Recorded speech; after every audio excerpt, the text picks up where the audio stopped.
Hello, and welcome to the Beyond the Pivot podcast, where we talk with founders, investors, and overall movers and shakers of the African startup ecosystem. If you do not want to miss a beat, follow Beyond the Pivot on YouTube, Spotify, Apple Podcasts, and wherever you get your next episode. We also know that 90% of you who are now listening do not subscribe and don't follow our channels. So please go change it right now. Go to YouTube, LinkedIn, Facebook, Instagram, TikTok, and don't miss this great interview with Lulumbi that's about to happen and the next ones. So today, our guest on Beyond the Pivot is Lulumbi Njelika. Lulumbi is focusing on his work on private equity transactions as a general partner in Monter Capital, which is based in Zambia, in Lusaka. His work is spread between fintech, clean energy, agriculture, real estate and tourism, and information technology. Today, we will get to see a bit behind the curtain and learn not just about Lulumbi's work, but about him as well. So, welcome to Beyond the Pivot, Lulumbi. Thank you very much, Martin. And to start the conversation, could you tell us what was your first inspiration, maybe as a kid or teenager, that got you to this field to be in finance and now running companies in Zambia? Yeah, man. So that's a very good starting. I have to go back to, so I did my high school in Harare, Zimbabwe, and I had an economics teacher, Mr. Kevin Atkinson. Shout out to him. Very strict man, but he put the fear of God in me, but also managed to open my eyes to finance and economics. And from a young age, I think I was like 16, he told my dad, we sat down on careers day and said, this is something he should take seriously. And that's what started the dream. And what was the path forward? Like, I see that a lot of teachers could be like, this should be your field, and then leave it there. Like, did you have some kind of like canvas to work on or something to follow or somebody to follow, perhaps? No. So, man, my life is very interesting. So, I'm a Zambian kid living in Harare. I finished my A levels. And then my family decides to send me off to Melbourne, Australia. I think I'm like 18 years old. When I got out there, I went to Deakin University in the heart of Melbourne, Burwood 3125. Anyone who's listening from out there, you know what happens there. They were very big on the technical bit of finance. So I did an economics and finance degree, and they absolutely polished everything I learned from A level and made me better. Now, based off that technical build-up, right, I got to meet some very interesting people. I think my first ever internship was at Dun and Bradstreet. And you do your rotations, you do accounts receivable, you do all the donkey work basically. But it was one gentleman who was in the investments team who stood out to me. Just the way he carried himself. They were like the superstars of the company. So I was intrigued to say, guys, what do you guys do? And they were like, oh, we trade. I'm like, what trade what? And he's like, oh, bonds and shares. I was like, okay, how do I get there? How do I do what you guys do? It's like, well, make sure you graduate first of all. And then from there, you do your CFA. And then hopefully you get into it. So I graduated. And again, my family decided to send me to Vancouver, right across the world from Australia. That's where I did my MBA, specializing in finance as well. Now, after I graduated there, there's this one lady who I worked for, this Romanian lady who taught me how to combine the technical aspect of things and what she liked to call the razzle dazzle. So it's one thing being technically solid, but you have to be able to look the part and articulate what you're trying to communicate. And that's when the dream started. Yeah.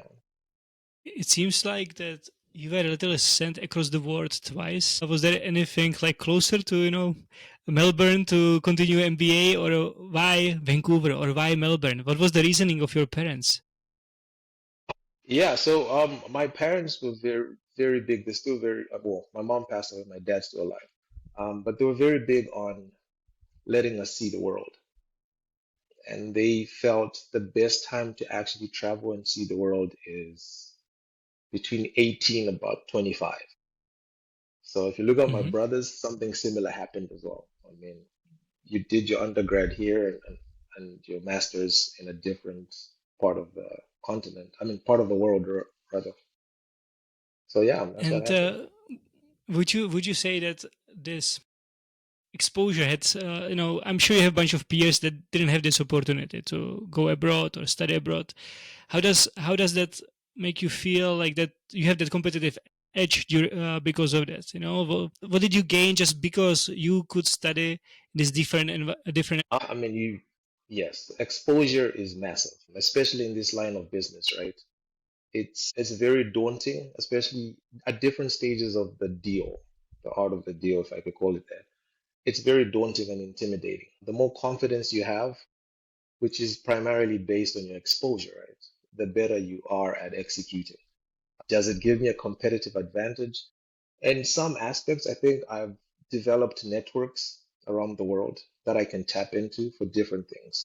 So that's an advantage for sure. That global expertise as well. Things happen a bit faster. Actually, not even a bit faster. I'm being very polite. Very fast in the more established economies. And then if you come back home to the continent, the motherland, things, it's Africa, man. Everything happens relatively slower, especially after lunch. Lulumbi, I would like you to double click on that because we have quite a broad audience, right? And for some, they might understand what you mean really by things move fast, or other parts of the world, like our world, things move slow. What are some of the things or points of frustration where you've seen this clearly happening? Things moving fast in one economy, and here it's just like incredibly slow. No, I mean, it's just the sense of urgency. It's totally different. And listen, granted, on the continent, there's some countries that are better than others. For instance, East Africa, right? They've got a word for it, which is pole pole, which is, you take things easy, calm, and easy, like. But in private equity, I don't have time for you to, take, like, I want things yesterday. I want things done, executed as and when I need them, because it's a very dynamic world. A delay of 30 minutes could be the difference between finalizing a transaction, getting the capital needed to help help out an SME or not. So yeah, I mean, there's And several how do you, examples I I can know, give. yeah, and so I know we haven't gotten to talk about your work, but so how do you strike that balance, especially when you're working with different portfolio companies or startups that are coming from these different cultural backgrounds? How do you factor that in when you support them? I mean, it's about striking a balance, and you rightfully worded it. It's about balancing everything. I am Zambian. I was born here, but having lived in Zimbabwe as well, and other African or worked in other African countries, you get to learn the different nuances and how to get the best out of people. I'm a big fan of getting your hands dirty. Like if we're going in, for instance, I'll give an example. If we're looking at a transaction and we're in the due diligence phase. Now, for those that might not know, the due diligence phase is basically where you're now looking behind the curtain and saying, right, let us see how you make this magic happen. And you're trying to see whether, all the boxes are ticked in terms of corporate governance and all this other stuff. When you ask for information, it'll come very slow. What I will do is, if, for instance, when we were closing, there's a transaction we closed last year in Botswana. Botswana is also notorious for being relatively slow. So I literally flew out there and I camped in their offices for 2 weeks. Now, at partner level, you shouldn't be doing that, but that's how we got it done. And we closed this December 2023. Yes, I remember I spent Christmas and a few days after Christmas in Botswana trying to close this deal. And then first week of January, we announced it.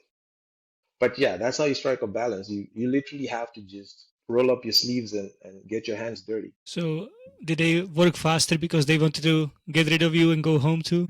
Yeah, basically I was a thorn in their side, saying I'm gonna be here at 8 a.m.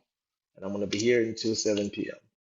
but this has to happen. So now, since we are talking about how you camp in people's offices, how what's your work? How do you find your deals, and how did you get to starting a fund back in Zambia? Since you had the opportunity, I suppose, to stay in Canada or go to America, go Britain, Australia, everywhere in the world.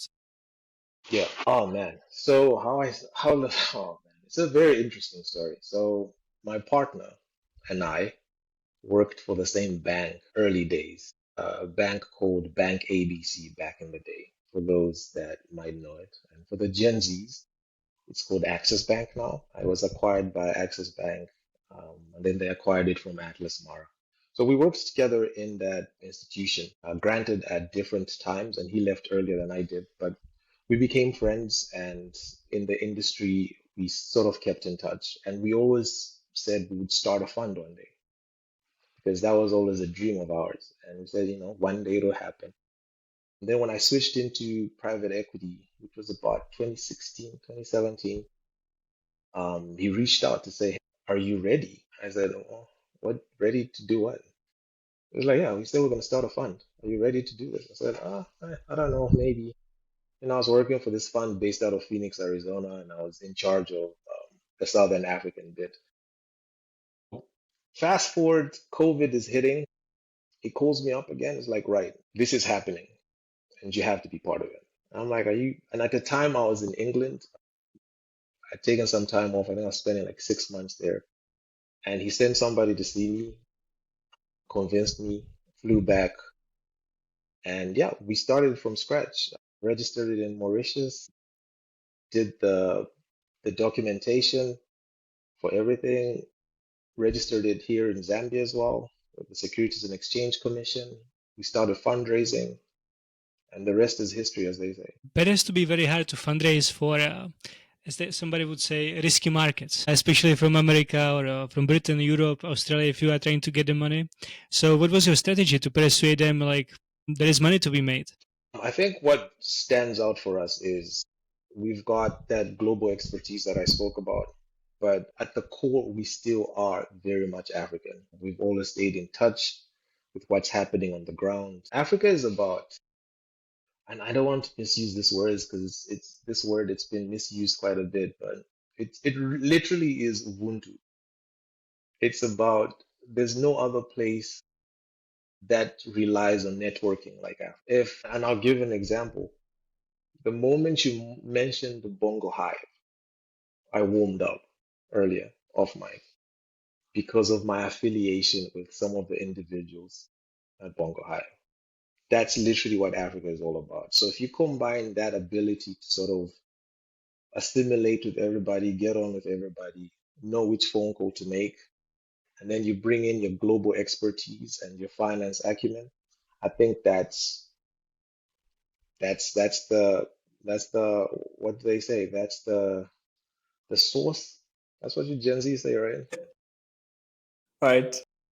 And to add to that, Lulumbi, I would like to touch on one more thing as well. I think while you were in the process of registration and looking for a market to register, you mentioned Mauritius. Was there any reason as to why that looked like an attractive place to register your fund? Yeah, I mean, Mauritius is the hub really of most private equity funds, and most of these companies that you see, their head office is Mauritius. I can give examples, but I don't know. There might be some legal aspects to me saying that.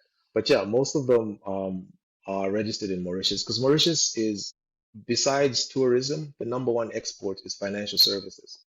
So they have mastered the art of housing all these finance companies, alternative investment hubs, venture capital funds. And most of these companies are funded by these venture capital funds, so venture capital and private equity funds. So it's also got very lucrative tax policies that make it worthwhile for an investor to house their funds there. So I saw that, and please correct me here, that your flagship fund was $100 million, correct? Yeah. Maybe if you could tell us about that and the reach of this particular fund. Okay. Oh, wonderful. Yes, our first close was for $100 million, Fund One. We have an incredible privilege to look for gems and unicorns in the sub-Saharan region. We focus on about nine countries, but right now we took a targeted approach to the southern part of the continent. Yeah, I mean it's been exciting because no one country is the same. Everybody is different. Everybody does business differently. There's different tax policies. It's very unique. It's very nuanced, actually. Very exciting stuff. So yeah, to answer your question, yes, it was $100 million, predominantly looking at sub-Saharan Africa. And Southern Africa, I'm looking at South Africa, Botswana, Zambia, Malawi. And I don't know if Kenya counts as Southern Africa, but yeah, Kenya. East, South, East, Southeast. It's like Tanzania, how Tanzania is part of the Southern African community, and I don't understand because they're also in the Eastern African community, right? Exactly. And what have you closed that fund? And what was the average deal size? That's if it's closed, or basically, what's the average deal size that you get to deploy? Okay, so the fund is still open. We're in year 3 now of our investment cycle. So your typical fund life cycle is about 10 years. So ideally, by year 7, you're looking at exiting some of your positions and then winding down the fund so that you do the payouts to your LPs, your limited partners, which is your investors. Yeah, that's pretty much it. Our typical fund size, we're looking at anything from 2 million to about 10 million equity value. Now in Africa, globally, that's an SME, but in Africa, that's a huge entity, right? So it's been very interesting finding deals, especially in the areas that we focus on, which is financial services, agribusiness, and of course, renewable energy. So it's been very interesting. We've got 2 so far, one in Zambia, which is called Richmond Farms. It's doing relatively well, incredible growth trajectory. It's growing at an alarming rate, which is very good for us. Very exciting stuff. Just to plug it, it's doing a lot of dry goods that you find in your outlets, your grocery stores. So you've got your rice, you've got your soya, you've got your peanut butter, you've got your popcorn. But then also we do a lot of cooking oil, bulk cooking oil. It's become, I guess, the largest provider of cooking oil in the country overnight with about 50 outlets across Zambia. So that's doing really well. We're working on, of course, expanding our product offering. By Q1, you should see some very exciting things happening with Richmond Farms. And then our flagship investment was in Botswana. I am very proud of this investment because it's our first women-led business, which is in financial services, founded by 2 former bankers, which is a huge plus for me as well as a former banker. In fact, it's so close to my heart because I found the deal while talking to one of my former bosses who just called me and said, "Hey, look at this. This is something that you might be interested in." And of course, I flew down there and structured the transaction, and it's been growing at an alarming rate as well. We're very proud of how it's performed thus far. Yeah, so we're still looking for deals. Just because we've slowed down on the fundraise doesn't necessarily mean the fund is not operating. So we're looking for deals actively. I mean, my analyst absolutely hates Monday morning because the first thing I ask is, what deals do you have for me to look at? So yeah, in a day, you're looking at maybe 20, 30 deals. And out of those 20, 30 per day, maybe one makes it for the Monday morning meeting. And then based off that, you look at how feasible it is. Is it a good fit for the portfolio? So you make some calls. It's very interesting, really. It's like being on the dating scene. So what makes a good deal? Like what is the good fit that you describe? What you're looking for? Yeah, yeah. I am a stickler for the numbers. I'm the strict one in the team. So of course the numbers have to make sense. I'll turn those financials inside out just to make sure that I'm comfortable and I understand them. But then on top of that, I'm a big fan of founders that know their limitations. So if a founder knows their limitations, it means they have a team that they rely on.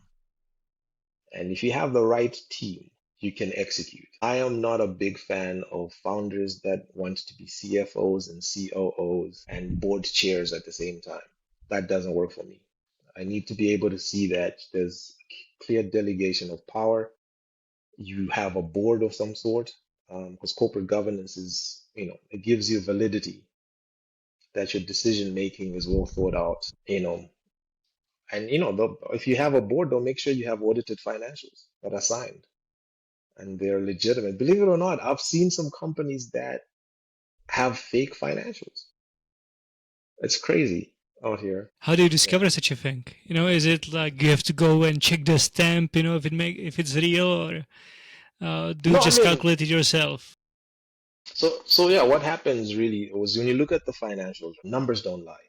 So you look at the financials, and if anything seems off, you ask to speak to the auditor to say, hey, I need to have a conversation with you so you can validate these numbers that I'm looking at. And once you meet the auditor, you can make an assessment as well to say, hey, I don't think this is the right person to be doing numbers.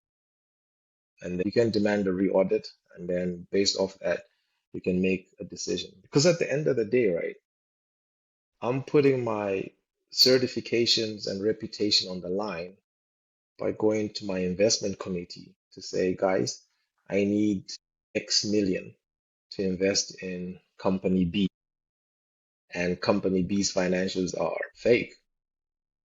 I could lose, yeah, I could probably get arrested. Pretty sure of it.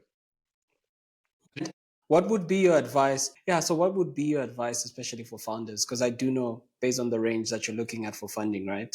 The 2 million to about 10 million range, of course, that could take a certain stage of development for a founder.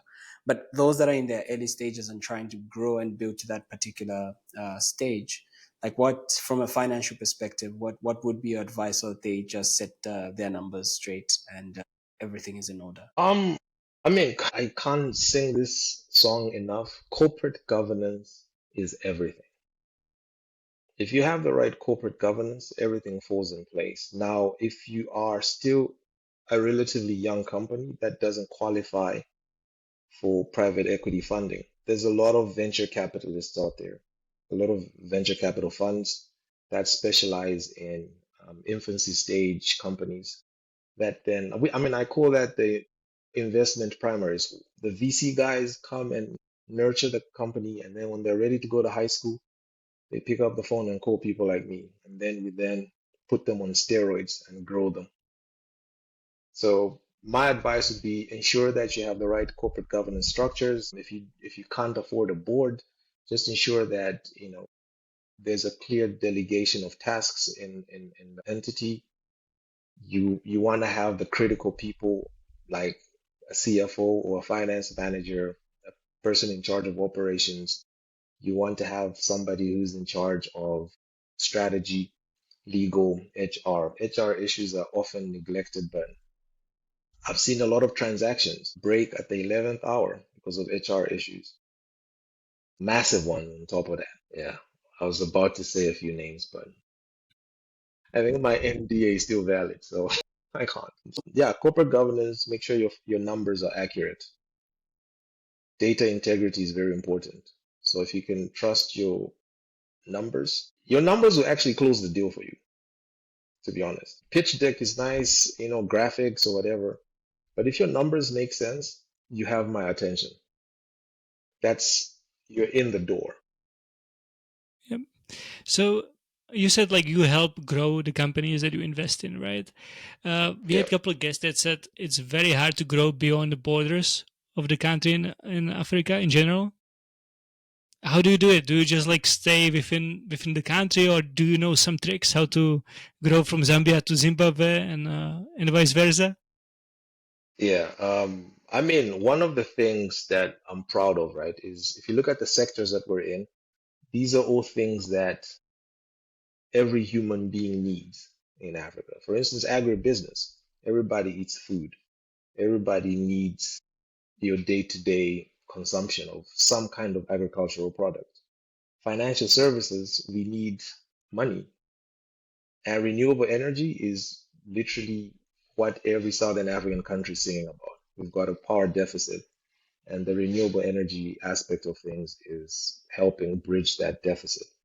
So how do we grow? You look at companies that have scalability and not just within one jurisdiction across the region. So for instance, if you have, and this is me just throwing ideas out there. So if you have like an agro processing plant in Zambia, not plant, sorry, company that is selling rice and cooking oil and peanut butter. And then a deal comes along in Kenya where there's like a refinery for cooking oil. Of course, I'm going to look at that. That's the easiest way to cross the border.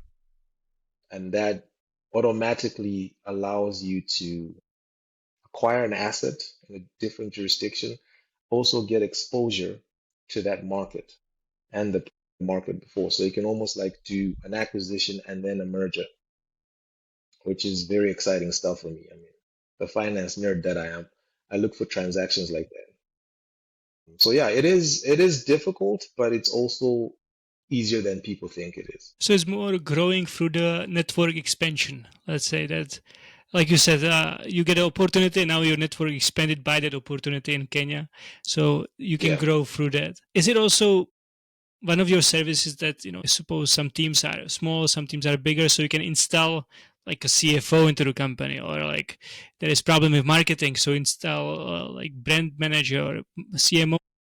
So what kind of services do you provide to those companies you invest in? Okay. That's a very good question, Martin. And this is perfect because I need to dispel this weird belief that private equity guys just come in, gut the company, take the soul out of it, and leave. No. So on top of giving you the capital to expand, right? We work very closely with the management team, like very, very closely with the management team on a day-to-day to ensure that the strategy is being upheld. We've got the right people doing the right things. Now, one thing that we do insist on as Monter Capital is we will ensure that we get one C-suite position that's appointed by us. And that's usually the CFO because, data integrity is everything. Because not only am I doing reports to the regulator, I'm doing reports to my investors as well. So I have to make sure that I'm getting the right information at the right time. Now, on top of that, there's the technical supports that we give. So in our team, we've got people that have run multiple businesses. We've got on our board, the Monter Capital board, we've got former World Bank executives. We've got people that have worked for the African Development Bank. So there's a wealth of knowledge. We've got superstar lawyers. We've got a lot of people that bring a wealth of information. Whenever, whatever target company that we're looking at that we invest in needs some kind of technical help, you can just pick up the phone and you can have, somebody either help you with your financial models or a legal aspect that you have, or you're trying to break into a different region. We can open those doors for you. So it's a one-stop shop really. We always make sure that the skills that we possess can help the target company. So you already said how the kindergarten looks like. It's the venture capital and the startups and so on, and they then call you when those guys are ready to graduate graduate school, or grammar Yeah, school, sorry, or high school. So yeah. who do you call in 7 years when when you're supposed to liquidate the fund, make all the profits? Who is the next step to call to? That's a Who's very the good u- question, man. who's the university for that? I mean, yeah, there's always bigger funds than us. And one of the things that I love about this private equity fraternity is we exchange deals. I mean, one of my very close friends I went to university with is with a private equity fund in Johannesburg. When he was exiting a position in Zambia, he literally picked up the phone and said, Lou, are you interested in this? And I'll tell you exactly what's wrong with it. And that's invaluable information. So you look at, other private equity funds, you look at other means like IPOs. I was talking to the gentleman from the capital markets and the CEO for Lucy as well. Great guy, by the way. We worked in the same bank as well. Great guy. I was talking to him and I said, we need to see more IPOs in Zambia. There's no reason why we shouldn't. I think the the financial markets have grown enough to the point that we should be seeing at least 2 or 3 IPOs per year in Zambia, for sure. Instead of, I think we've had 2 the last 10 years, which is, it's quite sad. But yeah, so you've got your traditional IPO. You can look at private equity funds, the larger ones. I mean, our fund size is 100 million, but if you look at Blackstone, those are billionaires, you know. So there's always a fund that's willing to acquire a valuable asset. And are you looking to grow to that size yourself, or do you want to stay like opening new and new funds within the stage you are at right now? I mean, listen, we've definitely spoken about it. It's something that we want to do long term. So this is just fund one. We're definitely going to have fund two and three. We might have different types of funds as well. They might not just be private equity funds. The canvas is very, very open and bare right now. We're still relatively young, and we're happy to see this through until we're old and wrinkled. And Lulumbi, I wanted to get your perspective on this. So, looking at the portfolio companies that you have, right? Most of them are what are considered as traditional, typical companies and not tech focused, sexy companies, right? What's your position or thought around more investments into tech companies?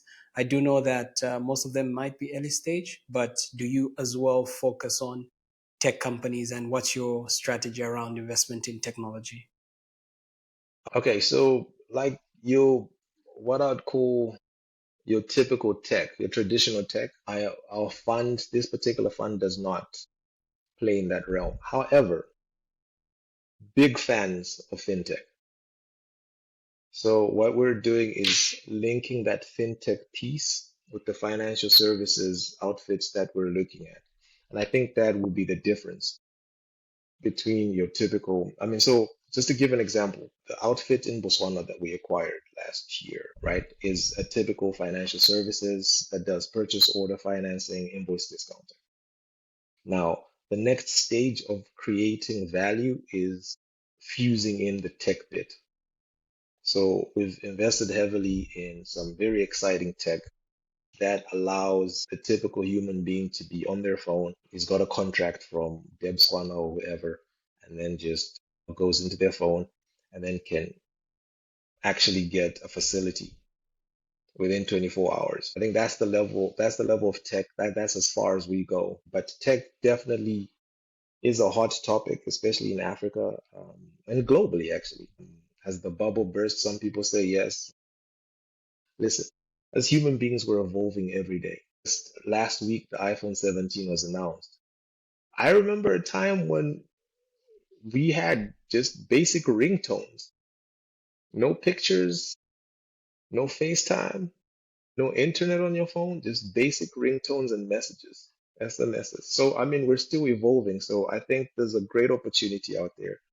This is why I love some of these tech hubs that are coming up across the continent.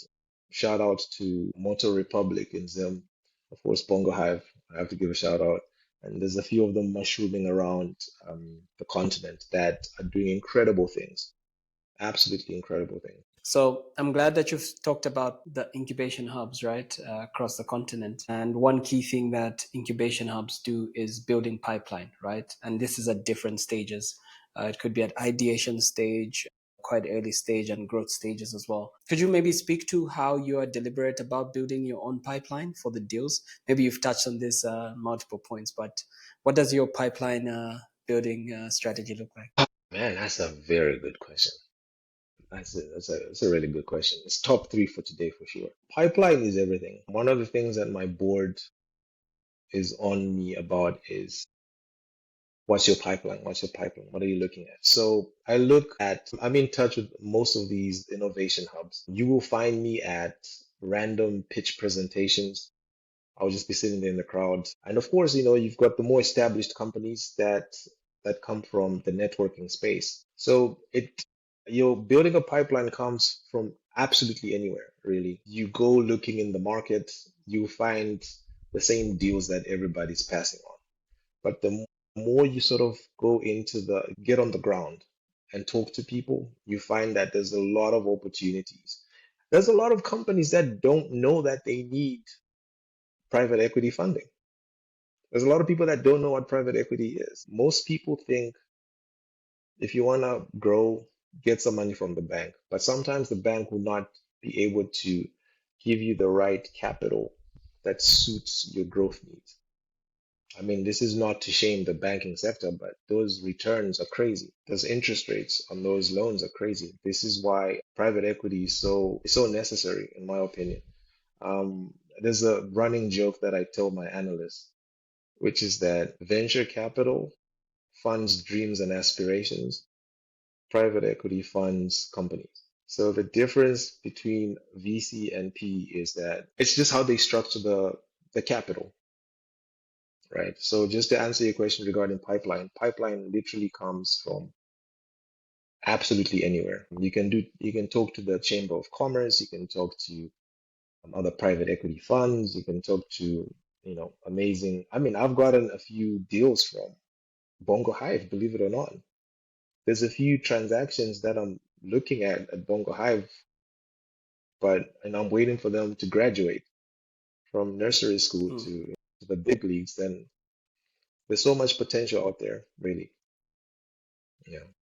I want to figure out the misconceptions, especially for those startups that, not startups really, companies that do not believe they can have access to private capital, private equity capital. Like, what are some of those misconceptions or things that make them believe or think that that capital is not accessible to them? Yeah, I mean, first of all, a lot of people don't understand what private equity is and private capital. There's there's a huge mismatch. I read somewhere a few months back that Zambia is undercapitalized by about 30 billion dollars. And I think personally that's a modest number. We're probably looking at about 40 billion. Now imagine what happens to this country, Zambia, or any African country, if you pump in just $10 billion into the private sector. The multiplier effect will be astounding. And then you factor in women-led businesses that get access to that kind of capital. Women-led businesses generally tend to be more disciplined with their strategy and execution, and they reinvest in their own capacity, either in the business or in the community. Now that multiplier effect gives you impact, scalability, and growth. And that's literally everything that you want to see as an investor. You want to see that your $1 is affecting 500 people before it comes back to you. I hope that answers your question. I think there's a lot of misconception, as you said, because, for example, if I had a business, private equity wouldn't be on top of my mind. That's where I can access the money, I would think bank, Yeah. but as you said, the interest rates are crazy, so you would feel a little bit trapped. So Yeah. I'm glad to shine the light on it, that it's actually a possibility now. It's not for everybody. Like you said, 1 out of 25 makes it to your desk, on Monday, but Yeah. it's a possibility. Yeah. I was wondering now what is popular in Europe or is the global gateway program, because US government, US aid, is going wherever they are going. So European Union is trying to push themselves into their steps and pump money into so-called global south, mostly on infrastructure programs like sustainable energy or railway. So my question is how do you perceive these efforts? Essentially, something that it's interesting for you to pair up with, or are they just annoying? Or is it too much bureaucracy for you even to care? What is your take on these efforts by these Martin, Chinese, man, European you're Union, killing or me so right on? now. You're killing me. I still need for visas, man. You're killing me. I mean, listen, any kind of capital that comes in. I mean, not all capital is good capital. I'll start off by saying that. But in terms of infrastructure, Zambia has been the recipient of some incredible infrastructural investments in the past couple of years. And we've seen I mean, I moved back to Zambia in 2012. The Zambia that I moved back to in 2012 and the Zambia today, two different countries, two totally different countries. We've seen changes with the consistency of the water supply. We've seen the roads change. I mean, I want to say electricity, but that's a work in progress. I've been assured that, it's being worked on by the higher ups for sure.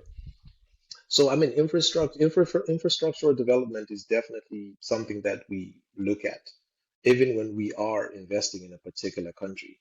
So we'll look at what kind of infrastructure they have. We speak to the DFIs, and then DFIs will also sort of tell you what economies are worth going into.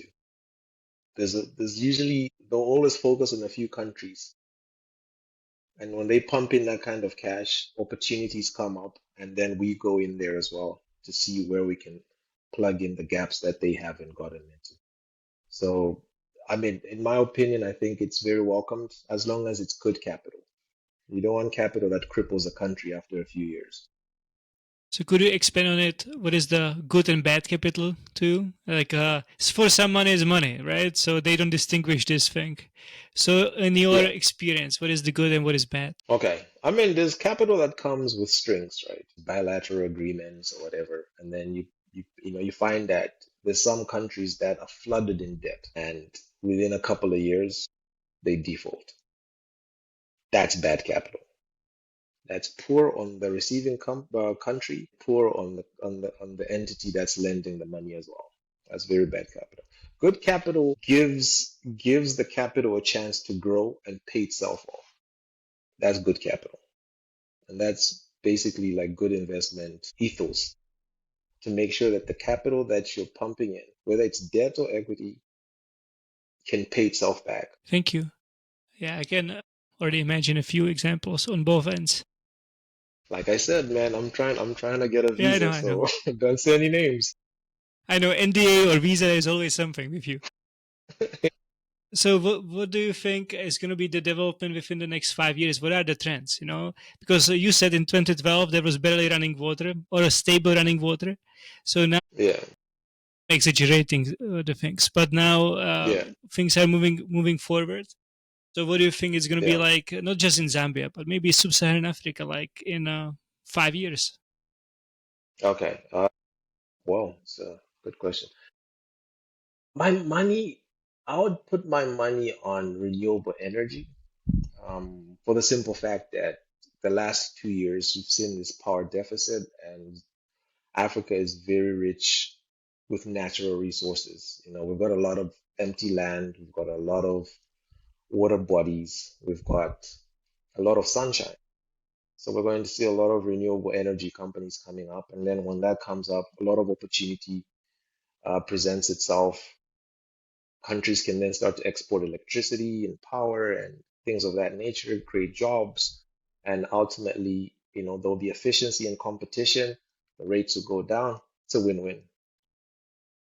The next bit, I'd probably say agribusiness. There's a huge focus, if you guys have noticed, in especially Southern African countries to solidify the food security.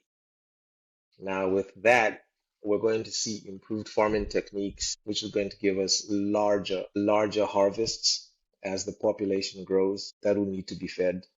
So I think that's going to happen. There's going to be a boom in the agribusiness in the next couple of years for sure. Listen, I'm very optimistic about Africa. I've always been. There's no reason why we should lag behind because we've got absolutely everything on this continent. Absolutely everything is on this continent, and we have the best weather as well. There's no reason why we should lag behind. So yeah, those are my two areas that I think. I feel like those two areas are very skilled labor demanding. Do you think the universities are ready for it to like produce enough people to employ in these sectors? Because you and me both, we studied abroad outside of our countries for a reason. So that's why I'm asking, because just building a solar plant is one thing, maintaining is the other thing, and then thinking the architecture project type of stuff is completely different ball game. Yeah, What is your opinion about it? I like to believe that the people in authority have thought this through and they've got the necessary skills, or rather, the necessary institutions to get these people ready to run these particular industries, i.e., agribusiness and renewable energy. Africa is a very young continent, incredibly young. So which means we've got a lot of people that will need jobs. I'm pretty old, but my analyst is a typical Gen Z, and just looking at how many of them are coming out of university, we need a lot of jobs to give these guys an opportunity to actively contribute to the economy. So to answer your question, man, I think the people that are paid to make those decisions about the learning institutions and the pipeline of, you know, skilled manpower have thought that through. I mean, I've seen some remarkable things happening in Botswana and Angola, actually. Speaking of infrastructure, I mean, we have to talk about that corridor. That's incredible. What that will do for the region, oh man, exciting times. Exciting times. And to add to that, Lulumbi, so yes, we have this young population, right? Actually, for Zambia, I think the median age should be around 17, right? Very young population. And they're coming to the job market. But we also have this pool of African professionals that have got vast international experience and they're looking to return to the continent. How do you think they can plug themselves in as we try to build this future, be it around renewable energy, agriculture? Is there a place for them on the continent? Of course, man. There's always a place for skilled labor and expertise. I mean, I'll start my own family. I need my brothers back. So I'm from a family of three boys, and we're all in finance. Unfortunately, I'm the only one who's still in Africa. My younger brothers are in North America, and they're doing relatively well. So if I can convince them to come back and add their skill sets to Zambia, man, that's an added bonus for the country. Big Yeah. fan of people bringing back their skills. Like I said, that global expertise and just that local knowledge. That's a gold mine. So I'd encourage everybody. Big fan of people coming back. Because I mean, the reason why most people stay out of the countries, especially, I mean, I speak for finance professionals, is that the financial markets are still in the infancy stage in Africa. But we've seen a lot of growth in the last 10 years, 20 years to warrant people actually coming back. And, like Gandhi said, you have to be the change that you want to see, right? So you have to come back and literally change the work culture, create these opportunities to make sure that Africa becomes the juggernaut that we all think it is. Lulumbi, I mean, this has been a great conversation and really insightful. For aspiring investors or private equity or even VC firms as well that are looking at the African market and listening to us right now, and they might be thinking around putting in the first dollar into Africa. What's the one critical mindset shift that they need to make before they can even think about numbers or investing in Africa? Yeah. With Africa, man, you have to have patient capital. That's rule of thumb number one. You have to be very patient. If you're looking at year on year returns, it's not the thing for you. You have to have very patient capital. And then on top of that, you have to factor in. I mean, I always tell my analysts that when you're doing a financial model, one thing you can't put in a financial model, one variable you can't put is the African factor. And because Africa is so vibrant and unique, anything can happen in Africa. You could have a pontoon go under on the Zambezi River. That's happened before, where you actually don't know what to do. Is that an act of God? Can insurance cover that? Like you're in panic mode. So you always leave room for unique things happening in Africa, because out of that uniqueness is where the value comes. Have patient capital and just be alive to the fact that Africa is Africa. It's very unique. It is a unique playing ground. There's 54 different countries that are all very different. Yeah, that would be my advice to And maybe be sure you use the Ubuntu factor and start with you. Start with contacting you first. them. Yes, that factor. Yeah. Thank you, Lulumbi, for your time today. The interview, for all the information. We were just saying with Capital, it was very educational for us as well to listen to you and learn from you.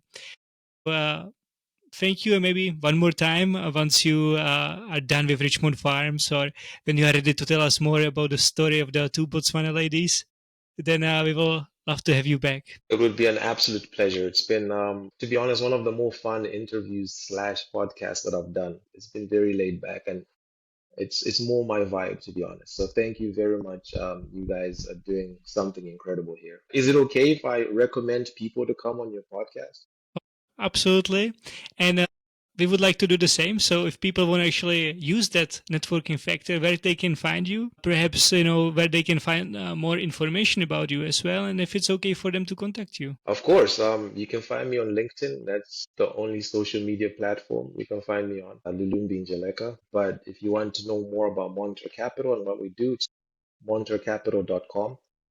And it gives you a breakdown of what we do, whether you're an investor or you want some form of investments or you just want to have a chat and a coffee. More than happy to have an open door policy. So feel free to reach out. And Martin, I want to know why he's only on LinkedIn. Like, why are you only on LinkedIn? Don't you know how to create an account on X, Instagram? I can help you. Man, that's an old joke. I like that. No, I mean, I've always been this way. I think I've been on LinkedIn since first year uni, I think. Not a big fan of background noise. Maybe one day I'll have, you call it X, I still call it Twitter. Might have a Twitter account one day. Who So knows? before that happens and people want to grab a coffee, please reach out to Lulumbi on a LinkedIn or through your website, through Monter Capital. And Yeah, I hope that it will be not just me and Kavla who's going to have coffee with you, but thank you. to all of you guys who enjoyed this interview, I would like to listen to more interviews with Lulumbi's friends after he recommends them to us. Please subscribe, follow us on LinkedIn or on Instagram or on YouTube especially. We are looking forward to have you on our boat to the African startup ecosystem. So take care, everybody, and have a great day.